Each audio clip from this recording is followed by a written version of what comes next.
one is the challenge of policy making, right? I mean, this is a room full of people who want to do something about campaign finance. Problem is that we only have periodic episodes where we do something about campaign finance. 1907, 1925, 1974, 2002. 4 in the last 100 years. So either you're planning on living a long time, or these things don't come around very often. And the reason they don't come around very often is because legislators, I mean, my argument would be that legislators know how to function under the current system. They function under the current system.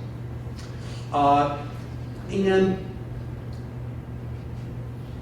they are uncertain about what would replace it. Now, this is less of a problem today when there are all of these outsiders that are sort of broiling the environment than it was 10 or 20 years ago. 10 or 20 years ago, the reason that legislators didn't want to change the system is because they knew the system and they understood the system, and anything that changed it threatened their understanding and their coping mechanism. Less true today, but still a big problem. The other problem, though, is this notion of the inattentive public and the complexity of the issues there. And so, if you ask the citizens, you know, in any sort of poll about campaign finance reform, they are in favor of everything, right? Like almost everything. They hate Citizens United, they think there should be campaign spending limits, and, you know, on and on and on and on and on it goes, right? The problem is that no one votes on any of this stuff. Right? It is the lowest thing on anybody's list of salient issues.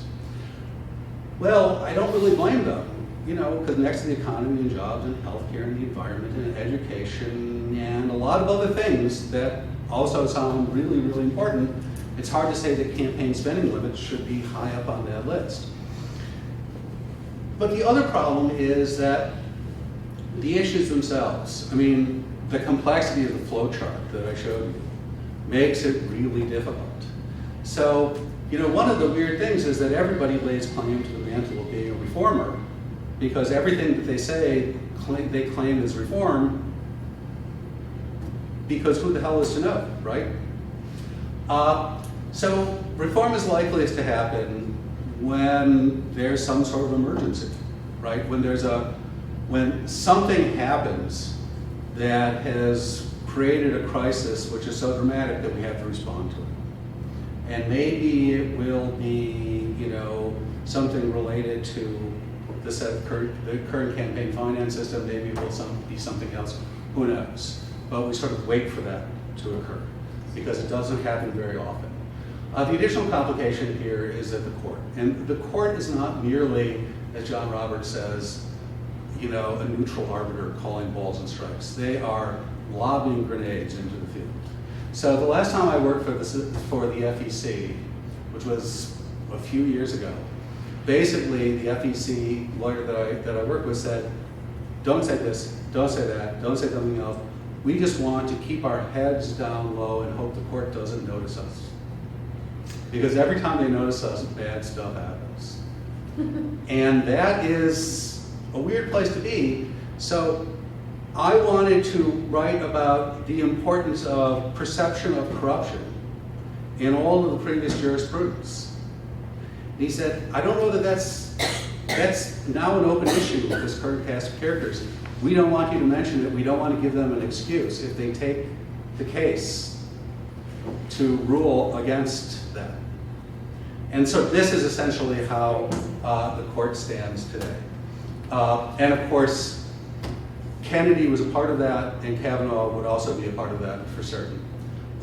Secondly, there's the difficulty of maintaining the law once it's passed. So once it's passed, a law is under siege from all sides. And this is very much like a tax law, right? Congress passes a tax law, and then immediately people hire accountants to start looking for loopholes, and loopholes are created, et cetera, et cetera. And so the difference here is that there are all these politics involved, right? And so regulators and lawmakers are not really able to fight back. And so this metaphor might be a little bit out of date, but the metaphor that was frequently used for a very long time with respect to campaign finance law is that campaign finance law is like a leaky garden hose. It's spraying water into the garden and it's spraying leaks all over the place and water is flying out. And the problem with that metaphor is that it misses the point. If you have a garden hose that springs a leak, you could actually patch it if it weren't much simpler to go to Home Depot and buy a new garden hose, right? People did do that, and people still could do that. But the problem here is that we go back to number one, it's impossible to open up a patch kit and actually patch the law. And then finally, I just want to end up with our friend Christopher Marlowe and the value of money. People think that money is the be-all and end-all because of a couple of things that we know, that winners almost always outspend losers. The problem with that stat is an artifact of a couple of things that are completely unrelated. Well, not completely unrelated, but relatively unrelated to the underlying logic here. Well, one is that incumbents typically outspend challengers, right, because they can raise more money. And since most incumbents face very little resistance getting reelected, you know, if I run against the incumbent and I raise $50,000 and she raises $1 million, she's going to win and she will outspend me, but it will not be because I only raised $50,000. The fact that I raised $50,000 suggests that I just was a terrible, terrible candidate and wasn't much interested in running. It's also the artifact of a lot of uncompetitive races, and there are lots and lots and lots and lots and lots of those. In most cases, most races are uncompetitive. So money has a different relationship, if you look at hotly contested races, the winners are much less likely to have outspent the losers. It's much more of a 50-50 split. And part of that's because candidates generally need enough money to compete. They don't need to outspend their opponent in order to win. So, you know, getting the breathless email that says, I've raised $1 million, but I just heard a rumor that my opponent has gotten another $50,000 from someplace or other, and if I don't match that in the next 15 minutes, all is lost. It's like, you're really losing the forest for the trees here. You have $1 million. Let's be happy. I don't have $1 million. The second thing is, so the other alternative is money is only a tool. And this is what Christopher Marlowe would say, and it's also what John Krasno would say. And one of the reasons that I would say this is money is most valuable. This goes back to the first piece of research I talked about, in the hands of a good candidate in a reasonably hopeful situation. And so it's one of the reasons why people like me who do this sort of analysis look at the candidates and their fundraising this year and say, well, this is going to be a really good year for Democrats and a really bad year for Republicans. Because of those sorts of relationships. And that is it, and I'll take questions, and you all understand this whole thing. Undoubtedly, the answer is yes. So if there's not a mic here, I'll drop it. I'm done. Okay. Well, can we do quick